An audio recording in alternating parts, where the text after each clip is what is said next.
দল হিসেবে আওয়ামী লীগের বিরুদ্ধে মানবতা বিরোধী অপরাধের অভিযোগ তদন্ত করছে আন্তর্জাতিক অপরাধ ট্রাইব্যুনালের তদন্ত সংস্থা। প্রাথমিক অভিযোগ প্রমাণিত হলে পরবর্তী আইনগত ব্যবস্থা নেওয়া হবে বলে জানিয়েছেন চিফ প্রসিকিউটর আমিনুল ইসলাম। রোববার নিজ কার্যালয়ে সাংবাদিকদের প্রশ্নের জবাবে একথা বলেন তিনি। শেখ হাসিনার দেশে ফেরার ঘোষণা সম্পর্কে চিফ প্রসিকিউটর বলেন, তার উচিত দেশে ফিরে আপিল করা। যদিও আইন অনুসারে রায় বের হওয়ার ৩০ দিন পার হলে আপিলের সুযোগ থাকে না। বিস্তারিত সাইদুল ইসলামের রিপোর্টে। শেকড় থেকে শিখরে।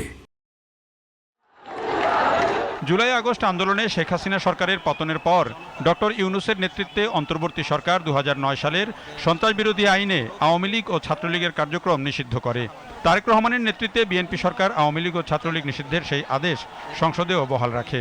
এছাড়া দল হিসাবে আওয়ামী লীগের বিচার করার পাশাপাশি আওয়ামী লীগ আর কোনোদিন রাজনীতি করতে পারবে না সেই ঘোষণাও দিয়েছে বিএনপি। এমন বাস্তবতার মধ্যেই আন্তর্জাতিক অপরাধ ট্রাইব্যুনালের চিফ প্রসিকিউটর জানালেন, দল হিসেবে আওয়ামী লীগের বিচারের জন্য তদন্ত চলছে। প্রাথমিক প্রমাণ মিললে শুরু হবে বিচার। দোষী হলে দলটি স্থায়ীভাবে নিষিদ্ধ হতে পারে বলেও জানান তিনি। ওই সংগঠনটি যদি কোনো অন্যায় করে থাকে, অপরাধ করে থাকে, তার তো বিচার হতে হবে আগে। বিচার ছাড়া যদি আপনি ওই সংগঠনটাকে ব্যান করেন, তাহলে তো জনমনে প্রশ্ন দেখা দেবে। তো সেই কারণে আওয়ামী লীগ সংগঠন হিসেবে কোনো অপরাধ করেছে কিনা এটা অবশ্যই তদন্ত হওয়া প্রয়োজন, এবং সেটি হচ্ছে। এবং সেখানে যদি তাদের বিরুদ্ধে যদি অভিযোগ প্রমাণিত হয়, তারপরে আমাদের এখানে বিচার সাপেক্ষে প্রয়োজনীয় ব্যবস্থা নেওয়া যেতে পারে। এই যে বললাম তো, ব্যক্তিকে যেমন সাবস্টিটিউটিভ সেন্টেন্স দেওয়া যাবে, আর সংগঠন হিসেবে সংগঠনের সম্পত্তি ব্যান করা যাবে, সংগঠনটিকে ব্যান করা যাবে। ট্রাইব্যুনালের রায়ে সর্বোচ্চ সাজা পাওয়া শেখ হাসিনা দেশে ফেরার ঘোষণা দিয়েছেন। রায়ের বিরুদ্ধে তার আপিলের সুযোগ আছে কিনা তা জানতে চান সাংবাদিকরা।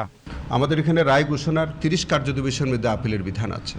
তো ইতিমধ্যে তার এই যে স্ট্যাটুটরি পিরিয়ড, সেটা কিন্তু ওভার হয়ে গেছে, এবং সেখানে আমাদের রুল 37-এ সেখানে বলছে যে এই সময়ের মধ্যে যদি আপিল করা না যায়, তিনি আর আপিল করতে পারবেন না, এই বিধানটা আছে।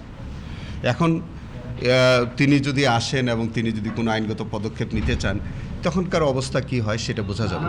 তবে আমরা চাই যে তিনি দেশে আসুন, তিনি তার বিরুদ্ধে যে দণ্ড আছে তিনি সেটা চ্যালেঞ্জ করুক, তিনি আপিল ফাইল করুক, আমরাও চাই। এবং তিনি এই দেশে আসতে তো কোনো আইনগত বাধা নাই। আওয়ামী লীগ ক্ষমতায় আসলেই বিতর্কিত আইন করে মন্তব্য করে চিফ প্রসিকিউটর বলেন, তাদের করা আইনেই আওয়ামী লীগ নেতাদের বিচার হচ্ছে এবং দলেরও বিচার হবে। সাজাটা হয়েছে তিনি। Saidul Islam, GTV news, Dhaka.